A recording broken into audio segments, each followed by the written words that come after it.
The World Cup final was supposed to be about football, about glory, about the beautiful game. Instead, it has become the epicenter of a political firestorm that has engulfed the entire planet. Donald Trump, the President of the United States, has sparked fury across the football world with his words about Lamine Yamal, the 19-year-old Spanish sensation who just shattered Messi's World Cup dream. What was meant to be a moment of celebration has turned into a battlefield of controversy, racism, and political tension. Trump's presence at the trophy ceremony, his awkward interaction with Yamal, and his subsequent comments about the young star have ignited a global debate that shows no signs of cooling down. This isn't just about a handshake. This is about identity, politics, and the ugly underbelly of modern football. This is the story of how Donald Trump's words about Lamine Yamal sparked fury across the football world, and it will change the way you see the beautiful game forever. The moment was captured on live television. Lamine Yamal, the 19-year-old World Cup winner, approached the podium to receive his gold medal. First, he warmly embraced FIFA President Gianni Infantino, exchanging a genuine smile. Then, he turned to face Donald Trump. The video shows the teenager pause. He looked down. His hand moved forward and then pulled back momentarily. For a split second, it seemed as though he might refuse the handshake entirely. Trump's hand remained extended, waiting. The tension was unbearable. Finally, Yamal accepted the handshake, offered a subtle nod, and moved on. But the damage was done. Social media exploded. Within hours, millions had seen the clip. And the speculation began. Was Yamal making a political statement? Was he snubbing the U.S. president? The reality, according to AFP photos and official broadcast footage, is that Yamal did shake Trump's hand. But the hesitation was real, and it was enough to spark a global debate. Fans took sides. Some praised Yamal, others condemned him. The football world was divided. To understand the fury, you have to understand the context. Lamine Yamal is not just a footballer. He is a symbol of diversity and integration in Spain. His father is Moroccan, his mother is from Equatorial Guinea. He is Muslim, and he has been the target of racist and Islamophobic abuse throughout the tournament. Months before the World Cup, Yamal made his political stance clear. During Barcelona's title celebrations, he waved a Palestinian flag on the open-top bus. He shared photos of himself holding the flag on Instagram.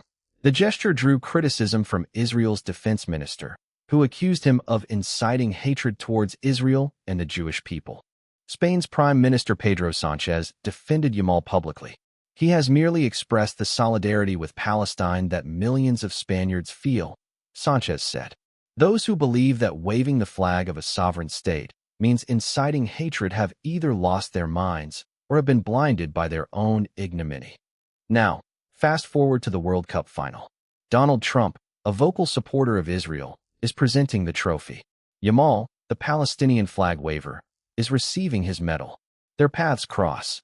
The moment of hesitation goes viral, and the world sees it as a political statement. The context couldn't be clearer. Yamal's views on Palestine are well known. Trump's policies on Gaza are controversial. The handshake wasn't just a handshake. It was a collision of two worlds. Donald Trump didn't just stand on the podium. He took center stage. What was supposed to be Spain's moment of glory turned into an awkward spectacle. As the Spanish players gathered on the podium, ready to lift the trophy, Trump remained in the frame. He positioned himself among the players, refusing to step aside. Infantino, the FIFA president, was seen jogging across the podium, trying to guide Trump away. Spain's captain, Rodri, placed a hand on the president's back, gently ushering him aside. But Trump lingered. He didn't move until the confetti fell. Yamal's reaction was caught on camera. The teenager gave a frustrated look toward Trump as the awkward scene unfolded. That look became a viral meme, and Trump's response to the entire situation ignited the firestorm.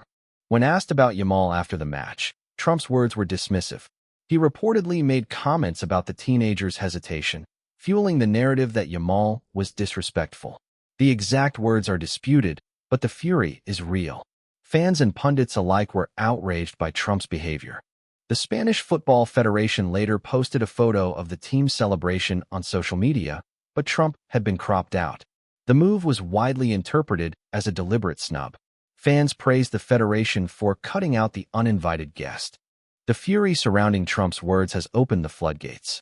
According to the Spanish Observatory on Racism and Xenophobia, OBERAX, a staggering 40,861 pieces of hate speech and discriminatory content were detected online during the World Cup period. Sports accounted for 16% of the monitored content, ranking as the second-largest trigger of hate speech. Lamine Yamal became one of the most prominent targets of this abuse.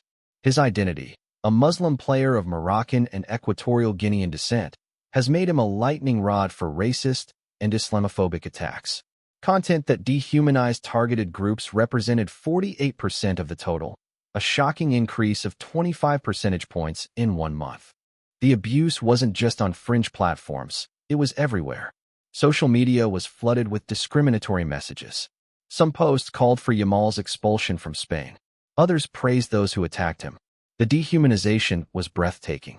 Worse, AI-generated images and manipulated videos have been used to spread false narratives about Yamal.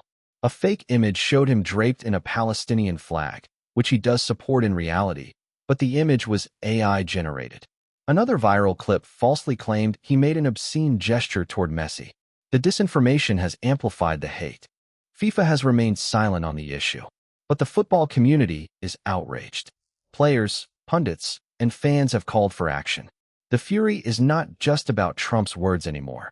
It's about the environment those words have helped create. The controversy surrounding Donald Trump's words about Lamine Yamal will not be forgotten. It will be remembered as the moment when politics crashed the World Cup.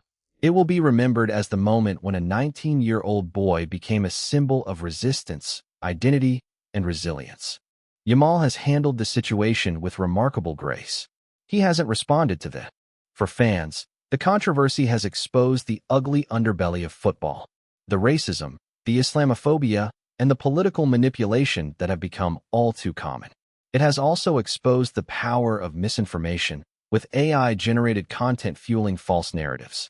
The Spanish government has taken notice. Prime Minister Pedro Sánchez defended Yamal publicly, calling out those who weaponized his identity. Spain's King Felipe, who attended the final, embraced Yamal warmly, a stark contrast to the awkward handshake with Trump. Trump's words and actions have been widely criticized, but he remains defiant. The U.S. president has a history of attending major sporting events and making controversial statements. This is unlikely to change.